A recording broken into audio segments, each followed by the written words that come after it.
이어서 간추린 소식입니다. 국토교통부가 27일부터 10월 3일까지 추석 연휴 특별 교통대책을 시행한다고 밝혔습니다. 한국교통연구원의 통행 실태 조사에 따르면 대책 기간 동안 총 이동 인구는 4,022만 명, 일평균 이동은 575만 명으로 집계됐습니다. 지난해보다 총 이동 인구는 27% 증가했으나 연휴 기간이 늘면서 일평균 이동은 9.4% 감소했습니다. 귀성 출발은 연휴 첫날인 28일 오전에, 귀경 출발은 추석 다음 날인 30일 오후에 가장 많을 것으로 관측됐습니다. 국토부는 원활한 차량 소통 유도, 귀성 및 귀경객 편의 증대, 대중교통 수송력 확대 등 주요 추진 과제를 중심으로 교통대책을 실시할 방침입니다. 윤석열 대통령과 김건희 여사는 최근 서울 용산 어린이정원에서 열린 추석맞이 팔도 장터를 깜짝 방문했습니다. 대통령 부부는 떡매치기, 투호 등 전통놀이 체험 부스를 찾아 아이들과 놀이를 즐기며 대화를 나눴다고 이도훈 대변인이 서면 브리핑을 통해 전했습니다. 또 대통령 부부는 지역 우수 농특산물을 판매하는 장터에서 충주 복숭아, 상주 곶감 등 전국의 추석 성수품을 구입했습니다. 윤 대통령은 장터를 떠나면서 이번 추석은 국민 모두에게 따뜻하고 넉넉한 명절이 되기를 바란다며 명절 인사를 전했습니다.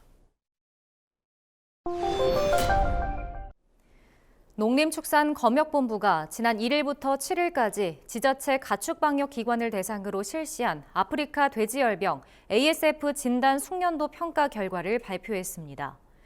이번 평가는 전국 시도 가축방역기관 18곳을 대상으로 ASF 항원, 항체 진단 능력을 평가하기 위해 실시됐습니다. 그 결과 모든 기관이 적합 판정을 받아 국내 ASF 정밀 진단 체계에 이상 없음이 확인됐습니다. 검역본부는 2018년부터 정기적인 ASF 정밀 진단 교육과 진단 숙련도 평가에 따라 국내 ASF 진단 역량 강화에 나서고 있다고 밝혔습니다. 농림축산식품부가 GS 리테일과 함께 9월 25일부터 10월 15일까지 전국민 아침밥 캠페인을 진행합니다. 이 기간 동안 전국 GS25 편의점 17,000곳에선 오전 6시부터 9시까지 김밥, 도시락, 삼각김밥 등 쌀 가공식품 8종에 대해 500원 할인 행사가 진행됩니다. 이는 지난달 18일 쌀의 날을 계기로 농식품부와 GS 리테일, 농협경제지주가 체결한 아침밥 먹기 캠페인 업무 협약에 따른 겁니다. 농협은 고품질 쌀을 공급하고 GS 리테일은 쌀 가공식품을 생산 판매하는 한편 농식품부는 할인 행사를 일부 지원합니다.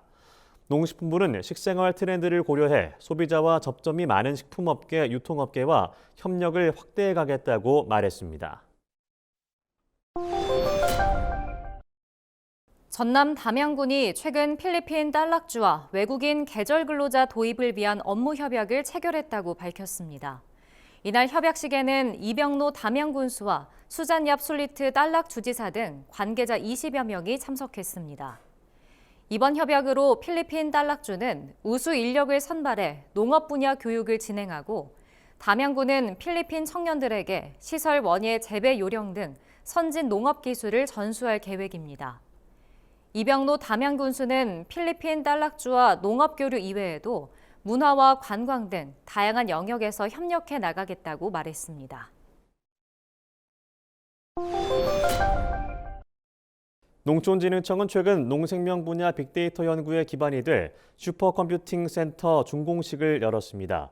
사업비 148억 원이 들어간 슈퍼컴퓨팅 센터는 2,057제곱미터 면적에 지상 2층, 지하 1층 규모이며 초고성능 컴퓨터 2호기가 설치되어 있습니다.